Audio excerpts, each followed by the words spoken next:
টানা 40 ঘন্টা এক জায়গায় বসে 1 থেকে 1 লাখ পর্যন্ত গোনা। শুনতে আজব লাগছে, তাই না? এই কাজটা শুধু শারীরিক কষ্টের নয়, এটা মানসিক নির্যাতনের মতো। একটা সময় পর সংখ্যা ঝাপসা হয়ে যায়, মাথার ভেতর শুধু আওয়াজ ঘুরতে থাকে। নিজের গলার স্বরটাই তখন বিরক্তিকর হয়ে ওঠে। তখন আর ক্যামেরা থাকে না, দর্শক থাকে না, থাকে শুধু আপনি আর আপনার জেদ। এখন আপনি হয়তো ভাবছেন এটা তো নিছকই একটা স্টান্ট, ইউটিউবের জন্য একটা পাগলামি। কিন্তু প্রশ্নটা অন্য জায়গায়। কেন একজন মানুষ নিজের শরীর, নিজের ঘুম, নিজের স্বাভাবিক বুদ্ধি সব কিছু ভেঙে দিয়ে এমন কিছু করবে?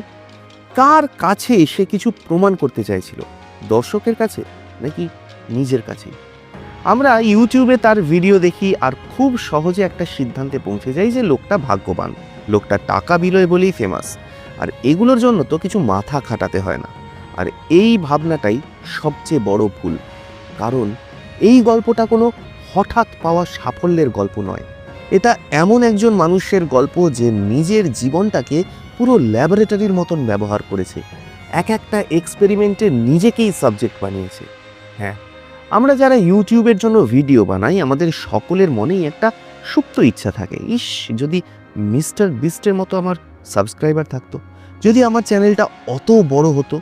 কিন্তু মিস্টার বিস্ট হয়ে ওঠা কি অতটাই সহজ? আজ বলবো মাত্র 27 বছর বয়সে বিশ্ব সেরা ইউটিউবার হয়ে ওঠা জিমি ডোনাল্ডসন ওরফে মিস্টার বিস্টের কথা। নমস্কার, আমি দীপথাট চ্যানেলের এই ভিডিওতে সবাইকে স্বাগত জানাই।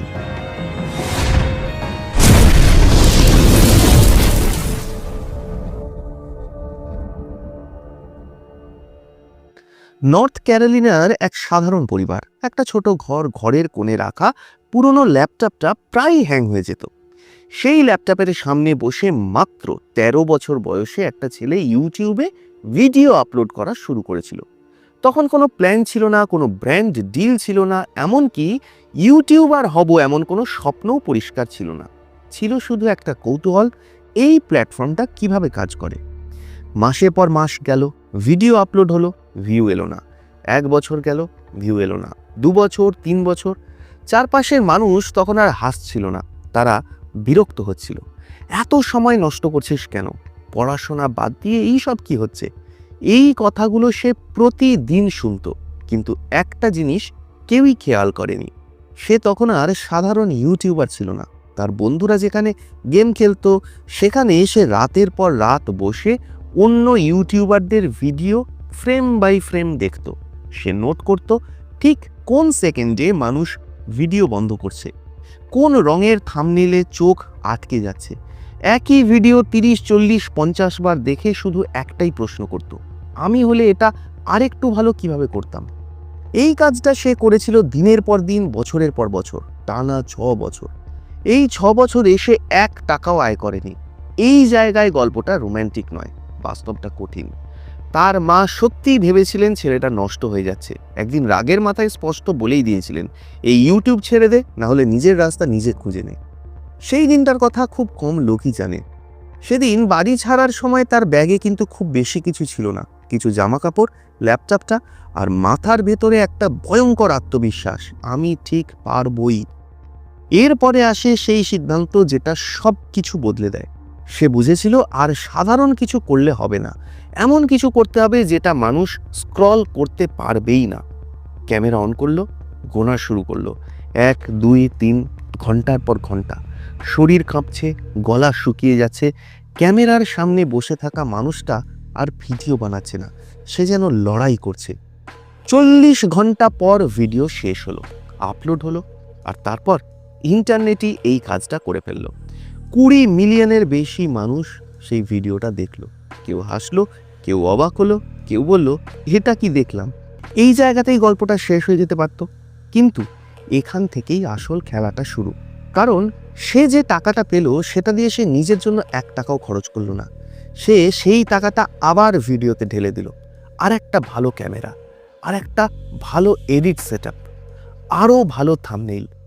একসময় তার মাথায় একটা পরিষ্কার থিওরি দাঁড়িয়ে গেল, টাকা খরচ করব ভিডিওতে, ভিডিও আমাকে দেবে অ্যাটেনশন, অ্যাটেনশন আমাকে দেবে আরও অনেক টাকা। এই সাইকেলটাই তাকে আজকের জায়গায় নিয়ে এসেছে। মানুষ ভাবে সে কত লক্ষ লক্ষ কোটি কোটি ডলার বিলায়, আসলে সে অ্যাটেনশন কেনে। এই গল্পটা কিন্তু লাকের নয়, এই গল্পটা কিন্তু প্রতিভারও নয়। এই গল্পটা সেই মানুষদের জন্য অস্বস্তিকর যারা ভাবে একটু চেষ্টা করলেই তো সব হয়ে যায়। না, কিছু জিনিস পেতে গেলে আপনাকে বেছে নিতে হয় সাধারণ জীবন নাকি পাগলামি। এই ছেলেটা 10,000 ঘন্টা নিজের জীবনের এমন জায়গায় ঢেলে দিয়েছে যেখানে কোনো গ্যারেন্টি ছিল না, শুধু একটা বিশ্বাস ছিল যে আমি যদি আমার পুরোটা দিই কিছু না কিছু তো হবেই। এখন প্রশ্নটা আপনার দিকে, আপনি কি সত্যিই কিছু চান নাকি শুধুই চান চাইবার মতো অনুভূতিটা? কারণ যারা সত্যিই কিছু চায় তারা 40 ঘন্টা এক জায়গায় বসে গুনতেও পিছপা হয় না। শর্টকাট নয়, অবসেশনই শেষ কথা, আর খেলা তখনই শুরু হয়। কেমন লাগলো আজকের এই ভিডিও তা কিন্তু অবশ্যই জানাবেন কমেন্ট করে। আর এইরকমই পুরাণ, ইতিহাস, ভূগোল, বিজ্ঞান, সিনেমা, এন্টারটেনমেন্ট, দুনিয়ার নানা বিষয়, নানা অজানা কথা, অজানা রহস্য জানতে সাবস্ক্রাইব করুন ডিপ থট। পাশে থাকা বেল আইকনটা প্রেস করতে ভুলবেন না। আর হ্যাঁ, এই ভিডিও ডেসক্রিপশনে এই চ্যানেলের ফেসবুক পেজ, ইনস্টা হ্যান্ডেল আর হোয়াটসঅ্যাপ চ্যানেলের লিঙ্ক রয়েছে। প্রত্যেক ভিডিওর আপডেট সবার আগে পেতে ফলো করে রাখবেন ফেসবুক আর ইনস্টা, আর জয়েন হয়ে থাকবেন হোয়াটসঅ্যাপ চ্যানেলে। আর প্রত্যেক রবিবার সন্ধ্যে ঠিক 7টায় চোখ রাখুন কেবলমাত্র ডিপ থটে।